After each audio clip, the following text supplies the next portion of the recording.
Today we are going to do the chapter of class 7th, chapter 8 of history, 18th century of political formations. So let's start with the chapter reading and I will be explaining the chapter in Hindi and English. So if you look at map 1 and map 2 closely, you will see something significant happening in the subcontinent during the first half of the 18th century. Notice how the boundaries of the Mughal Empire were reshaped by the emergence of a new number of independent kingdoms. By 1765, notice how another power, the British, has successfully grabbed major chunks of territory in eastern India. What these maps tell us in that political conditions in 18th century, India changed quite dramatically and within a relatively short span of time. So firstly, let's talk about the map 1. So if you look at map 1 closely, you can see that the Indian subcontinent was the part of the Mughal Empire in the early 16th century. Let me show you. These were the parts of the Mughal Empire. You can see. So let me explain in Hindi. So जो boundaries हैं ये Mughal empire का area है. 16th century की बात है. 16th century में जो हमारा इंडियन सब कॉन्टिनेंट था वो हमारे मुग़ल एम्पायर का मोस्ट ऑफ द पार्ट था. Now you can see that in map 1 there are new political entities and empires are emerging. For example, you can see that in the northwestern part the Sikhs and Jats are emerging as new regional kingdoms. As you can see that the Marathas and the Mysore kingdom of the Hyderabad in the Deccan are emerging as the new regional kingdoms in the Deccan after their separation from the Mughal Empire. So let me explain it in Hindi. So जैसे कि आप देख सकते हैं हमारे India के north western part में Sikhs और जो जाट्स हैं उन्होंने अपना एक न्यू रीजनल किंगडम बना लिया है और जो डेक्कन में हमारे मराठास और मैसूर के हैदराबाद के मैसूर है उन्होंने अपना एक न्यू रीजनल किंगडम बना लिया है मुग़ल से बिछड़ने के बाद, मतलब मुग़ल से सेपरेट होने के बाद. Let's head over to the map 2. So as you can see in the map 2, the European powers are coming to India as the traders to trade with the other kingdoms, but also colonizing the areas of the subcontinent for their own ambitions. So let me explain it in Hindi. So जैसे कि आप देख सकते हैं कैसे European देश हमारे India में आने लगे ट्रेडरों के रूप में ट्रेड करने के लिए, पर उन्होंने बाद में सब कॉन्टिनेंट्स के भी एरिया कब्जा कर लिए उनके खुद के फायदे के लिए. So the map 2 is also done. So in this chapter we will read about the emergence of new political groups in the subcontinent during the first half of the 18th century, roughly from 1707 when Aurangzeb died till the third battle of the Panipat in the 1761. So basically you could see in map 1 and map 2 how the new powers are emerging in the subcontinent of the India, and Mughals gradually becoming weaker. The Mughals became weaker and weaker after the death of the Aurangzeb, who was the last powerful ruler of the Mughals till the third battle of Panipat. So let me explain it in Hindi. So जो Mughals थे वो weaker और weaker होते रहे जब औरंगजेब मर गए थे, क्योंकि जो औरंगजेब थे वो मुगल्स के सबसे लास्ट पावरफुल रूलर थे. So let's go ahead to the next topic, the crisis of the empire and later Mughals. So, in chapter 4, you saw how the Mughal Empire reached the height of its success and started facing a variety of crises towards the closing years of 17th century. These were caused by a number of factors.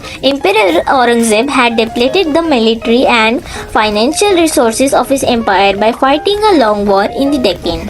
Under his successors, the efficiency of the imperial administration broke down. It became increasingly difficult for the later Mughal emperors to keep a check on the powerful Mansabdars. So, you could see in this chapter how the Mughals started facing a variety of crises towards the closing years of the 17th century, as Aurangzeb, the last Mughal ruler, has depleted the military and the resources in fighting a long war in the Deccan with the Marathas, which was an unsuccessful action of the Aurangzeb. So let me explain it in Hindi. सो जैसे कि आप देख सकते हैं इस chapter में जो Mughals हैं उन्होंने कैसे अपनी आर्मी और फाइनेंशियल रिसोर्सेज को डिप्लीट करा, मतलब कम करा मराठा से युद्ध लड़ते समय, जो एक हारी हुई बाजी बन के आई उनके पास। So after the death of the Aurangzeb, his successors were not efficient of the imperial administration. Means that that the Mughal emperor had the hard time checking on the powerful nobles or the mansabdars who controlled the major offices of revenue and the military administrations. So let me explain it in Hindi. So जो Mughal emperors थे, औरंगज़ेब की death के बाद Mughal emperors को बहुत ही मुश्किल होती थी पावरफुल नोबल्स और मनसबदार्स के ऊपर नज़र रखने में, और जो मनसबदार्स बहुत ही इम्पॉर्टेंट ऑफिसेस चलाते थे उन पे नज़र रखना मुश्किल हो गए, जिस वजह से उनको कुछ ज़्यादा ही पावर मिली। So let's go ahead to the next topic. Peasants and zamindari rebellions in many parts of the northern and western India added to these problems. These revolts were sometimes caused by the pressure of mounting taxes. At the other time, there were attempts of the powerful chieftains to consolidate their own provisions. Mughal authority had been challenged by the rebellious groups in the past as well, but these groups were now able to seize the economic resources of the region to consolidate their positions. The Mughal emperors, after Aurangzeb, were unable to arrest this gradual shifting of political and economic authority into the hands of. So, the Mughal Empire were also challenged by these of group in the past. But in the downfall of the empire, these were seizing the financial and economic resources of the region. Means जो Mughal empire था उनको rebel group से लड़ाई करनी पड़ती थी, जिस वजह से उनका बहुत ही डाउनफॉल हुआ और उनको बहुत ही सारी फाइनेंशियल प्रॉब्लम्स झेलनी पड़ी। So the Mughal emperors after Aurangzeb were very weak, so they were unable to stop and arrest the rebels.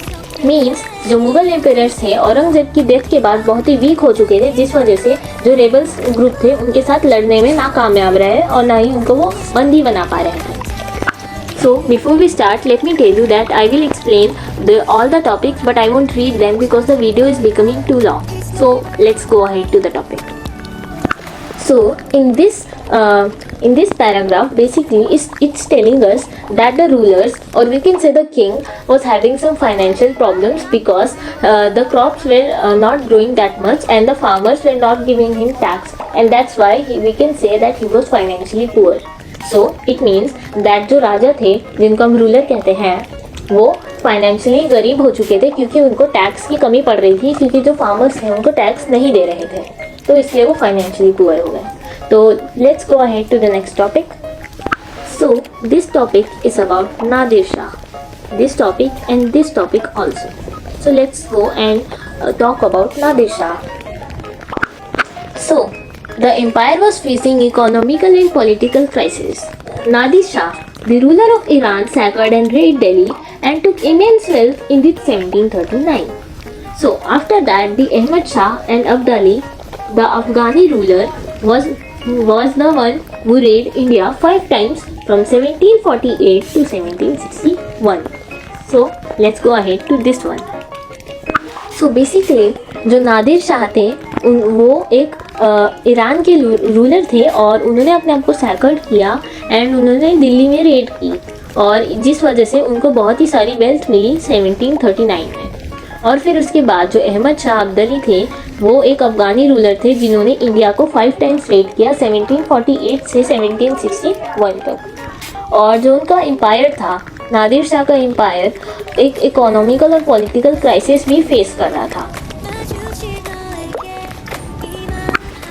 So the loot was taken from the Mughals was 60 lakhs of rupees and some 1000 gold coins, nearly 1 crore of goldware, nearly 50 crores worth of jewels, most of them unraveled in the world, and the above included the peacock throne.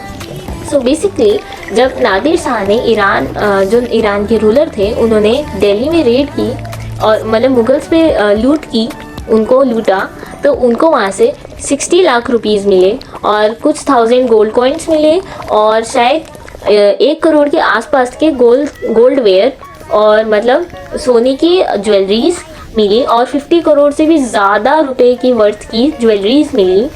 और उनको उसमें से उसके साथ साथ एक peacock throne मतलब peacock का सिंहासन भी मिला। So the persons who had been masters were now in dire straits and they were turned into beggars.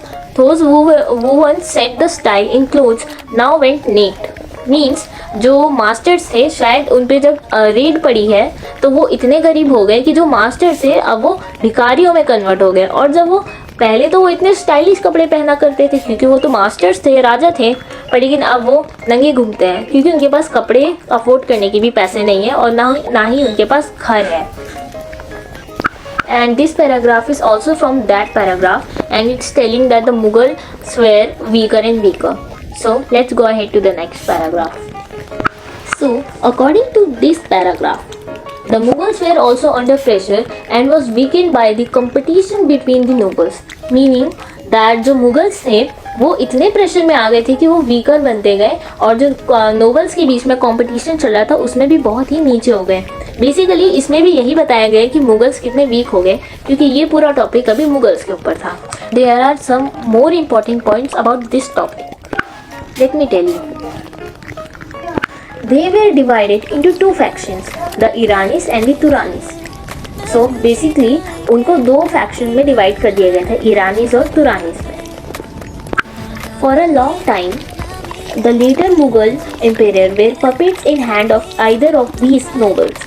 तो जैसे कि मैंने बताया जो नोबल्स के बीच में कंपटीशन था, मुगल्स उसमें इतने नीचे चले गए थे जिस वजह से वो बहुत ही वीकर हो गए थे। तो जो बाकी बड़े बड़े नोबल्स थे उन्होंने उनको अपना पपेट बना लिया था, मतलब वो उनको अपने फायदे के लिए यूज़ कर रहे थे। So the worst humiliation came when Farrukhsiyar and Alamgir were assassinated by the two others.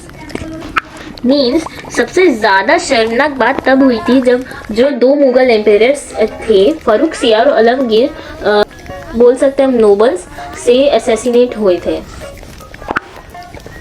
So let's talk about the Rajput. तो many Rajput kings mainly belong to Amber and Jodhpur. You can mark it here. जो ज़्यादातर Rajput Kings होते थे वो ज़्यादातर अम्बेर या जोधपुर से भी बिलोंग करते, मतलब उन लोगों की सबसे ज़्यादा तरफदारी की जाती थी क्योंकि वो सबसे ज़्यादा अपने एम्पायर से लॉयल रहते थे। But after the crisis of the Mughal empire the ruler were now trying to increase their powers. मतलब जब मुगल एम्पायर वीकर होने लगा तो यहाँ के रूलर्स अपने आप को और शक्तिशाली बनाने की कोशिश करने लगे। Ajit Singh of Jodhpur is now involve in the factional politics of the Mughal court. मतलब जो जोधपुर के रूलर अजीत सिंह है वो भी अब मुगल कोर्ट के फैक्शनल पॉलिटिक्स में इन्वॉल्व है। These Rajput family claimed governorship of rich provinces like Raja Ajit Singh of Jodhpur and Savai Raja Jai Singh of Ajmer held governorship of Gujarat and Malwa. These offices were renewed by Jandhar Shah in 1713. These Rajput were also trying to seize other watan like you could see in the paragraph. So, जो Rajput families थी उन्होंने claim किया कि जो governorship थी rich provinces की, मतलब जैसे कि हम कह सकते हैं जो राजपूत फैमिलीज थी उन्होंने गवर्नरशिप को क्लेम किया जो रिच प्रोविंसेस की थी। जैसे कि राजा अजीत सिंह ने जो जोधपुर के रूलर थे और सवाई राजा सिंह जो अमेर के रूलर थे उन्होंने गवर्नरशिप गुजरात और मलवा की और जो ऑफिसेज रिन्यूड किए गए थे वो जंदर शाह जी ने करे थे 1713 में। और जो राजपूत फैमिलीज थी उनमें से कुछ राजपूत फैमिलीज ट्राई कर रही थी दूसरे वतन को सीज करने की, जैसे कि आप इस पैराग्राफ में देख सकते हैं। So now let's talk about the Marathas. You can mark the Marathas because this is also important. So the Marathas were also trying to capture parts of the Rajasthan in 1740s, which put pressure on the principalities. मतलब जो मराठास थे 1740 में वो भी राजस्थान के कुछ parts को capture करने की कोशिश कर रहे थे जिस वजह से उन पे बहुत सारा प्रेशर पड़ गया। So these were the all 5 topics we have talked about in the chapter and here the part ends.